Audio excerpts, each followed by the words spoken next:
여러분들도 다 아시다시피 오늘부터 이제 사순절이 시작됩니다. 사순절이라는 것이 무엇입니까? 사순절 그러면은 이제 예수님의 고난 이렇게 시작되는 날이죠. 그래서 이 사순절은 이제 여러분들이 다 아시는 그 애쉬 웬스데이, 그 재수일이라고 하죠. 이 재수일부터 부활주일 전까지 주일을 뺀 40일을 우리는 사순절로 지키고 있습니다. 이 사순절 기간에는 우리 예수님을 좀 더 생각하시면서 또 예수님을 좀 깨달으시면서 또 우리 예수님의 고난도 생각하시고, 그래서 이 절기가 참 우리에게 중요해요. 왜 절기가 중요하냐면 이 절기를 통해서 예수님과 더 가까이 갈 수 있기 때문에 그래요. 예수님은 항상 우리들과 함께 계시고 또 예수님 우리 항상 우리들의 곁에 계시지만 우리는 항상 또 하나님과 떨어져서 살잖아요. 또 멀리 살잖아요. 그렇기 때문에 이런 절기를 통하여서 조금이라도 더 하나님을 느끼고 하나님을 체험하고 하나님께 더 갈 수 있는 그런 시간이 됩니다.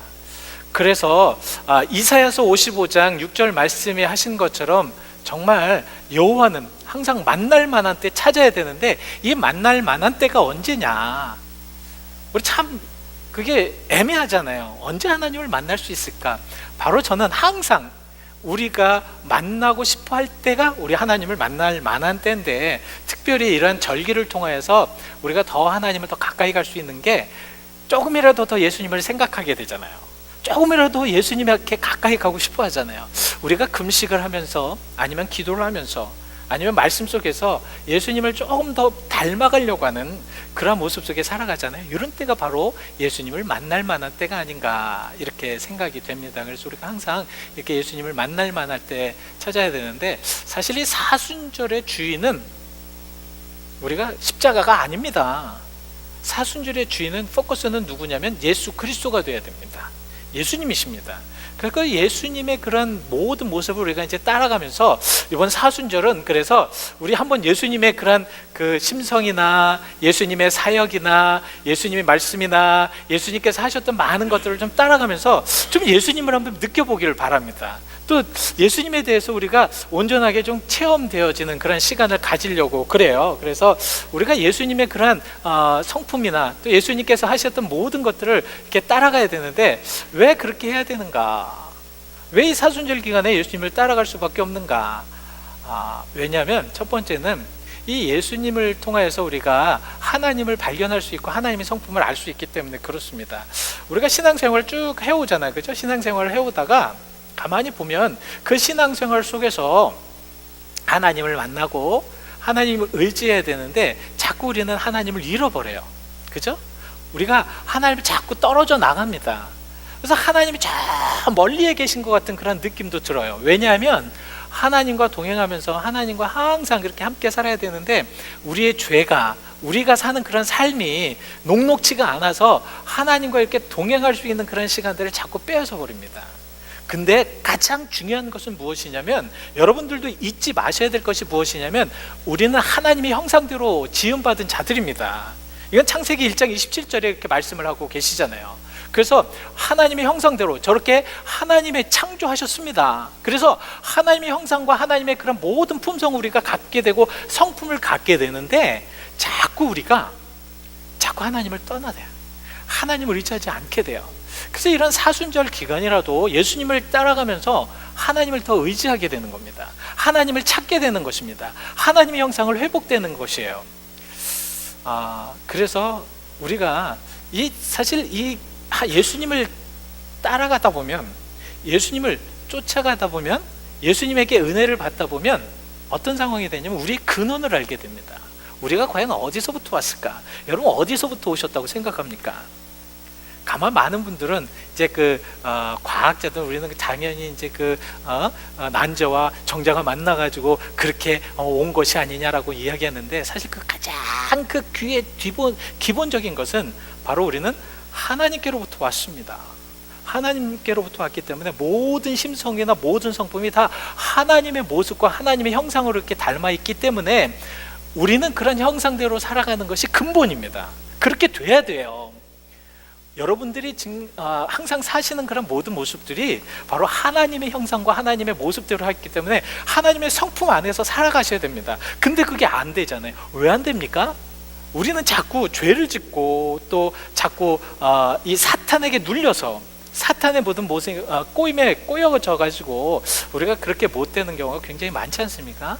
그래서 우리가 예수님을 따라가야 되는 그런 모습 속에서 그 가운데 하나님의 성품을 발견할 수 있고요. 예수님은 이미 변하지 아니하는 그런 성품을 갖고 계시기 때문에 우리가 예수님을 따라가다 보면 그것이 발견된다는 말씀입니다. 그리고 두 번째는 그렇게 예수님을 따라가다 보면, 예수님의 성품이나 예수님을 따라잡다 보면 그곳에 예수님을 만날 수 있는 가장 귀한 시간이 됩니다. 우리가 그래서 신앙생활을 계속 이렇게 하다 보면, 이렇게 그냥 자연스럽게 하다 보면 언제는 그 가운데 하나님을 만나잖아요. 예수님을 만나잖아요. 우리 마음이 뜨거워지잖아요. 그죠? 성령의 체험을 받지 않습니까? 이런 모든 것들이 바로 예수님을 따라가다 보면 이제 그런 여건들이 되는데, 저는 여러분들에게 그래서 이 사순절 기간에 예수님을 진정으로 만나는 방법에 대해서 두 가지만 간단하게 말씀을, 오늘은 그것이 주제가 아니기 때문에 말씀을 길게 드리지 못하고요, 그건 여러분들에게 정말 권면을 드리고 싶어요. 예수님을 만나는 방법, 첫 번째는 무엇이냐면 순전해야 됩니다. 순결해야 돼요. 깨끗해야 됩니다.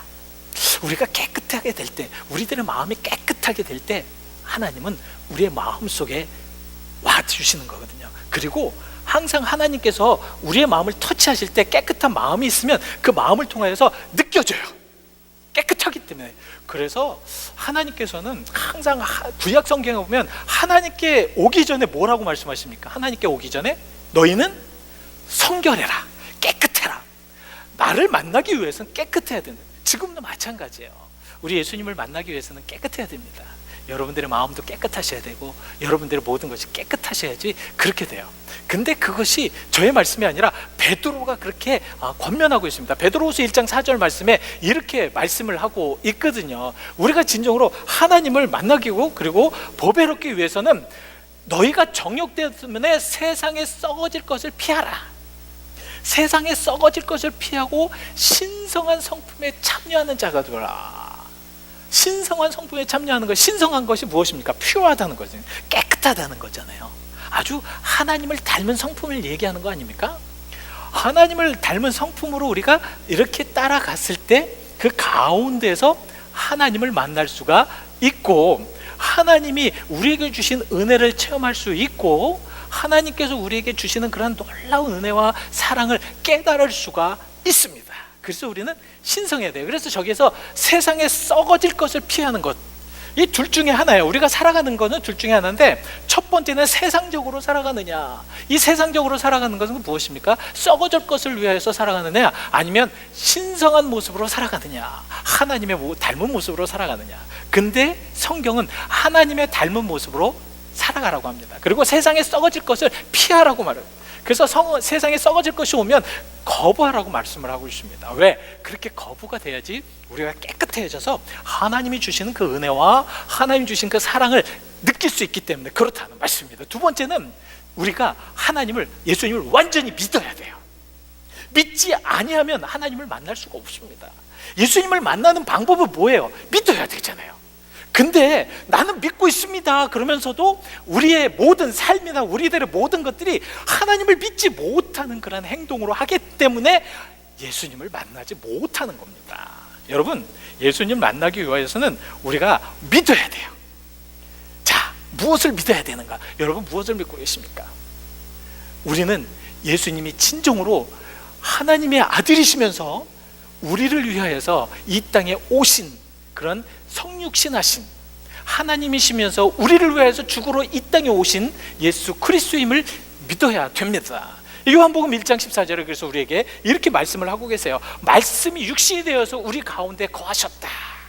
말씀이 육신이 되어, 이 말씀이라는 것은 요한복음 1장 1절 말씀에 바로 하나님이시잖아요. 하나님이 육신이 되어서 우리 가운데 거하셨다. 왜 거하셨나요? 왜 하나님께서 우리 가운데 거하셔야 됐나요? 왜 그러셨죠? 그것은 바로 예수님께서 우리를 위해서 돌아가셔야 되기 때문에 그렇다는 것입니다. 왜 돌아가셔야 됐습니까? 왜 저렇게 말씀이 육신에 대해서 오셔야 됐습니까? 그 이유가 무엇입니까? 여러분, 그 이유가 무엇인가요? 왜 하나님께서 구태여 육신이 되어서 오셔야 됐습니까? 그리고 왜 고난을 받으셔야 됐습니까? 왜 고난을 받고 십자가에 못 박혀 돌아가셔야 됐나요? 왜 그렇게 해야 됐습니까? 왜냐하면 바로 요한복음 3장 16절에 그 이유가 나옵니다. 우리 요한복음 3장 16절 같이 한번 크게 읽어보시죠. 시작. 하나님이 세상을 이처럼 사랑하사 독생자를 주셨으니 이는 그를 믿는 자마다 멸망하지 않고 영생을 얻게 하려 하심이라.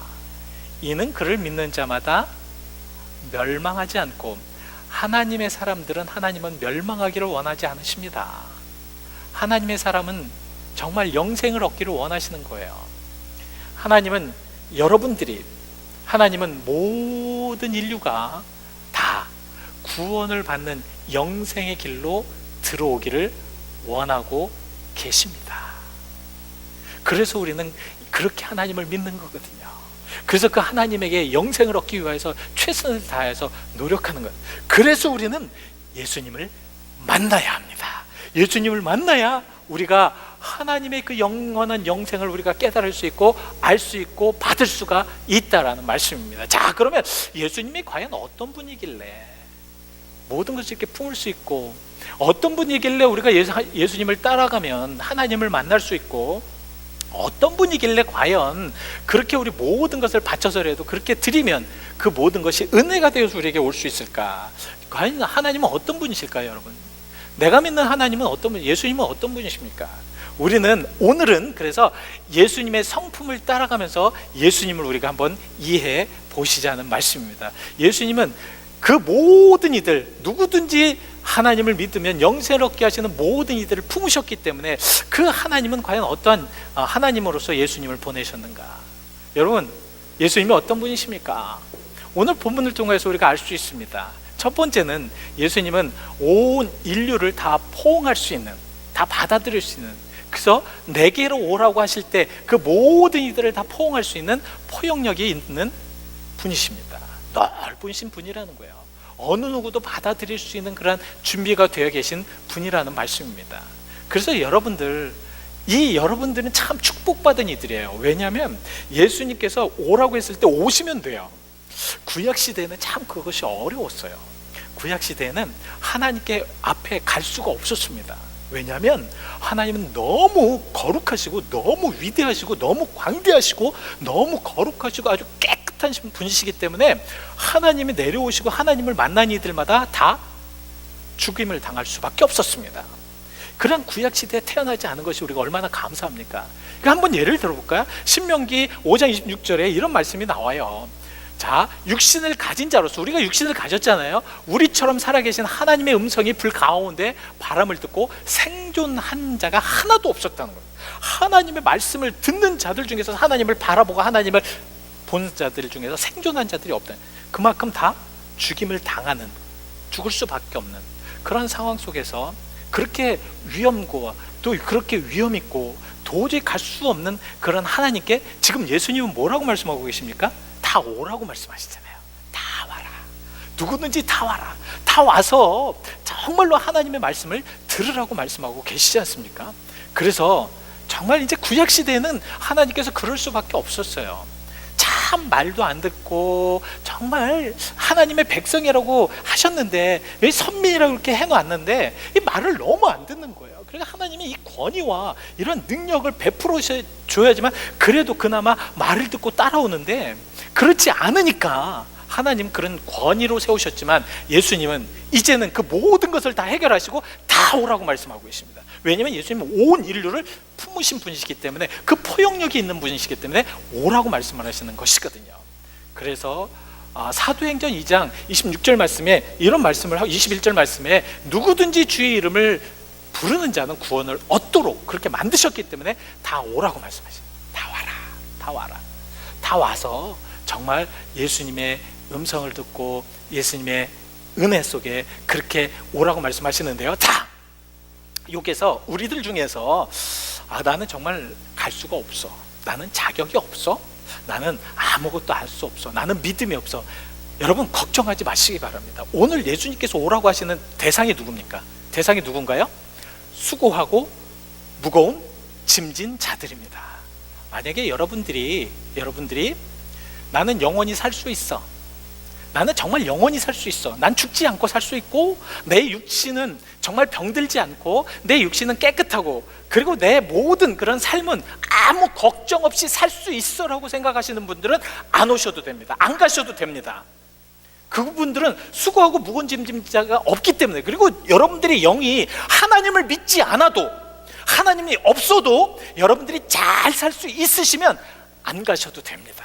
왜냐하면 그건 수고하고 무거운 짐진 자가 아니기 때문에 그래요. 그러나 내가 힘들고 어렵고 육신적으로도 이제는 힘들고 어려워서 어찌할 바 모르고, 또 나의 모든 그 삶 속에서 내가 살아가고 있는 그런 모습 속에서 내 마음대로 안 되고 삶에 짓눌려 있고, 참 삶에 조금 무엇인가 좀 보이다 싶으면 또 고통이 있고, 또 고통이 있다 보면 또 하나님께 이렇게 왔다 갔다 하는 그런 모습 속에서 참 어렵고 가슴에 답답하고, 또 되는 거 없는 것 같은 그런 모습들, 내 계획이 다 잘 될 것 같고 내 모든 것들이 다 정말 멋지게 될 것 같은데 그렇게 안 되는 분들, 주님의 말씀에 여러분 이해하고 아멘하고 가시길 바랍니다. 하나님은 지금, 예수님은 지금 수고하고 무거운 모든 자들을 그래서 부르고 계시는 거거든요.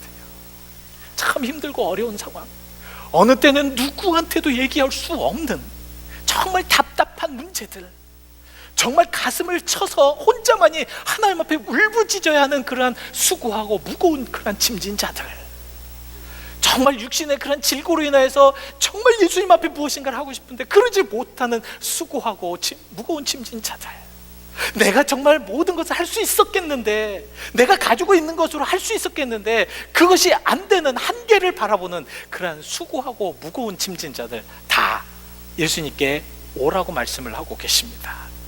왜 오라고 하시나요? 왜 오라고 하셨습니까? 오늘 예수님은 왜 여러분들에게 수고하고 무거운 짐진 자들아, 인류에 있는 모든 사람들 중에서 그렇게 고통받고 있고 힘들고 아파하는 자들아 다 내게로 오라, 왜 오라고 하셨습니까? 이유가 내가 너희를 쉬게 하려고. 저는 이 말씀을 처음 딱 하고 은혜를 받는데요, 막 눈물이 펑펑 쏟아져 어쩔 줄 몰라 했습니다. 참 어려웠던 적이 있었어요. 참 힘든 적이 있었습니다. 그랬을 때 하나님께서 이 말씀을 주시는 거예요. 수고하고 무거운 짐진이냐, 나에게로 와라. 내가 너를 쉬게 할 것이다.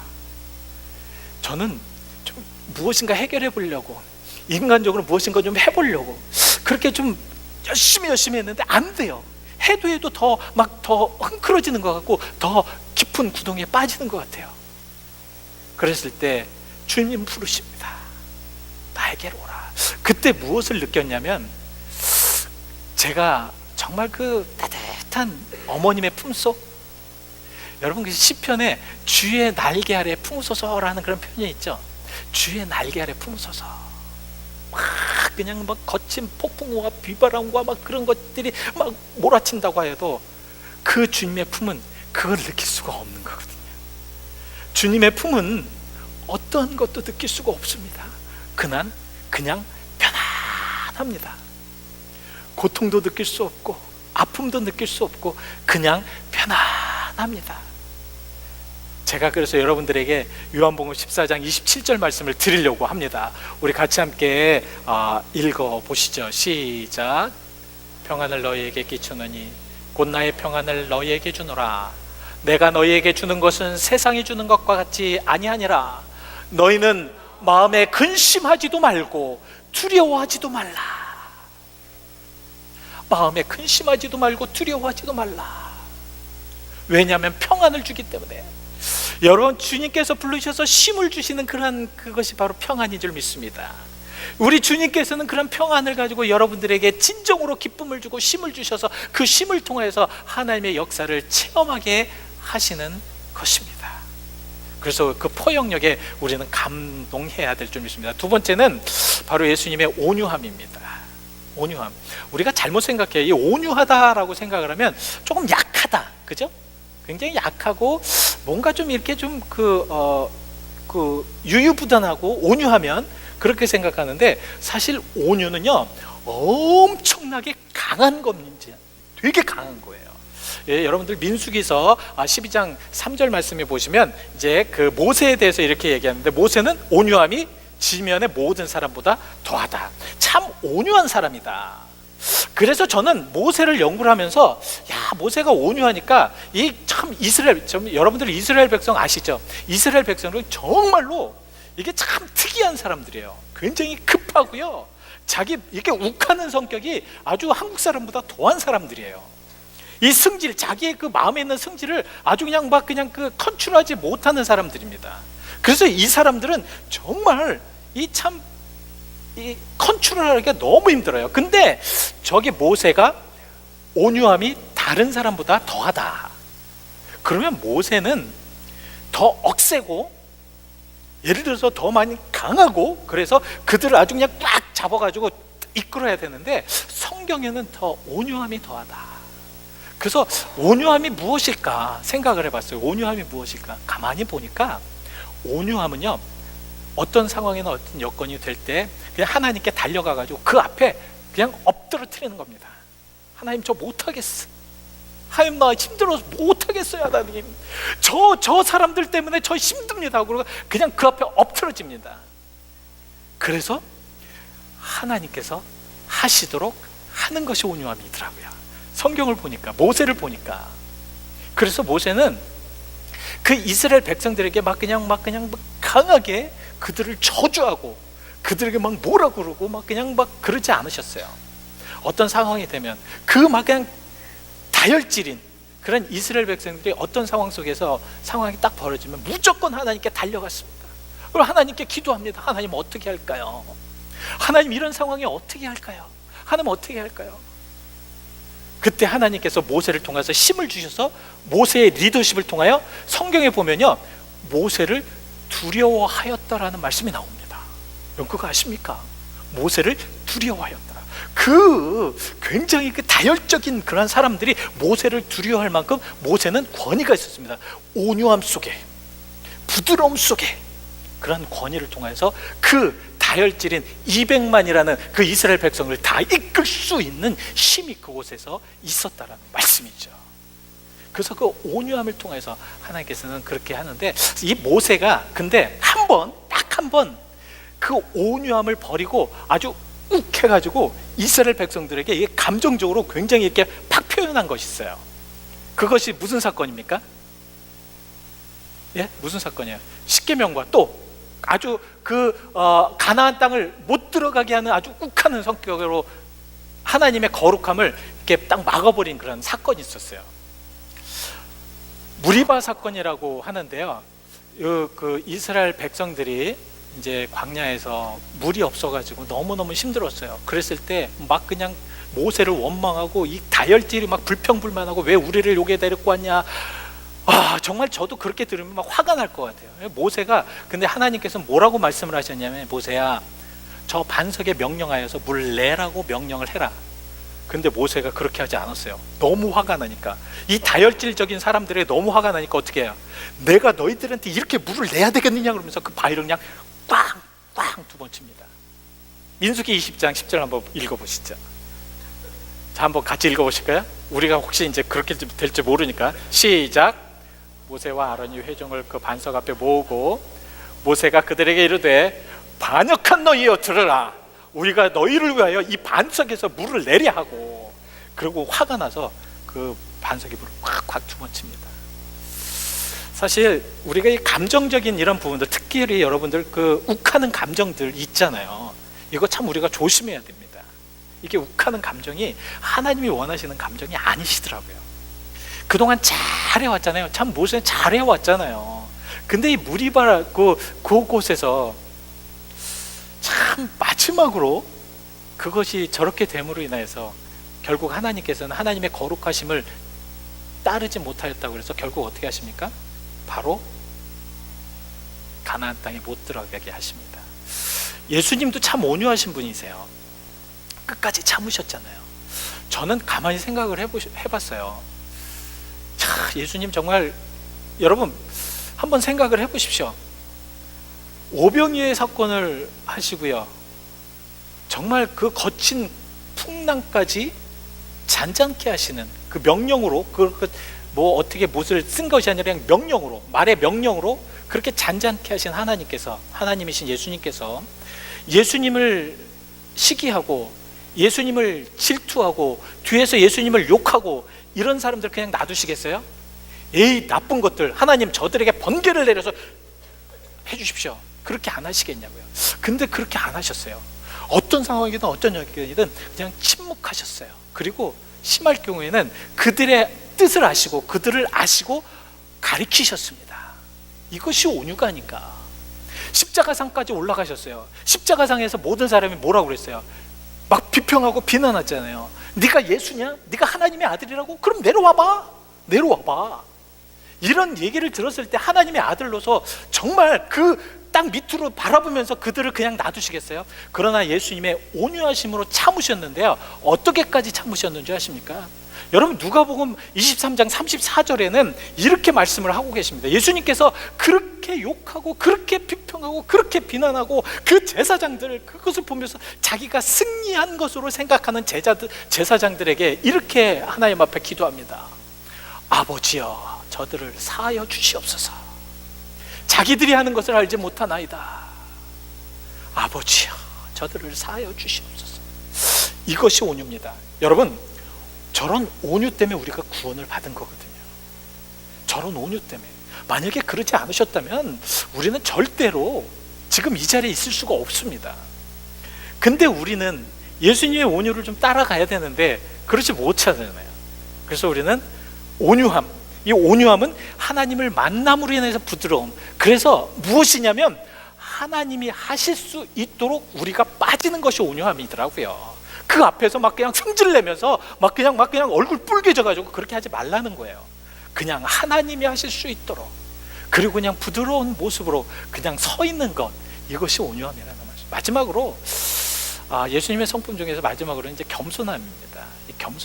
이 겸손하다라는 것은 스스로 낮아진다는 거예요. 성경의 모든 것 중에서 하나님께서 가장 싫어한 것 중에 하나가 무엇이냐면 이 교만함이었습니다. 교만한 자들에게는 하나님께서는 도저히 용서가 안 됐습니다. 교만한 마음에게는 하나님께서는 그냥 놔두셨어요. 패망하도록 완전히 놔두셨습니다. 왜냐하면 교만한 자들에게는 하나님이 없기 때문에 그래요. 교만한 자는 하나님이 없다고 생각해도 되는 사람들이기 때문에 그래요. 그렇지만 정말 겸손한 자들에게는 하나님께서 함께 하십니다. 예수님은 얼마큼까지 겸손하셨습니까? 빌립보서 2장 7절에는 이렇게 말씀을 하고 계십니다. 오히려 자기를 비워 종의 형체를 가셨다. 자기를 비웠다는 게 뭐예요? 자기를 비웠다는 게 하나님인 자기 자신을 비웠다는 거거든요. 하나님인 자기 자신을 내려놨다는 거거든요. 자기 자신이 하나님이라는 사실을 내려놓으시고 낮아지셨다라는 말씀입니다. 근데 우리는 참 교만하잖아요. 그죠? 조금만 저기도 교만하고 내가 참 최고인 줄 알고 잘난 줄 알고. 그러나 예수님의 그 겸손함을 배운다면, 우리는 예수님의 성품을 배운다면 진정으로 하나님의 그 은혜, 또 하나님의 뜻을, 또 하나님의 성품을 우리가 닮아갈 줄 믿습니다. 그래서 마지막으로 우리가 이제 생각해야 될 것은, 우리는 다 양과 같은 인생들입니다. 정말 말도 안 듣고, 어느 때는 정말 목자가 따라와서 좀 따라오라고 그러는데 자기 마음대로 막 다른 데로 가는 거예요. 가다가 뭐 골짜기에도 빠지고 덤불에도 빠지고 막 그냥 다치고 아프고 막 찢기고, 그런 우리들의 양 같은 모습. 그러나 그 양을 그냥 놔두시지 않고, 아니면 그 양을 잘 됐다 너 그냥 죽으라 그러면서 더 골짜기로 밀어 넣으시지 않고 다 하나님 품에 품으신. 그래서 우리는 이사야서 말씀을 통하여서 우리 마지막으로 이 말씀을 통해서 은혜 받기를 원합니다. 자, 우리 같이 한번 읽어보실까요? 시작.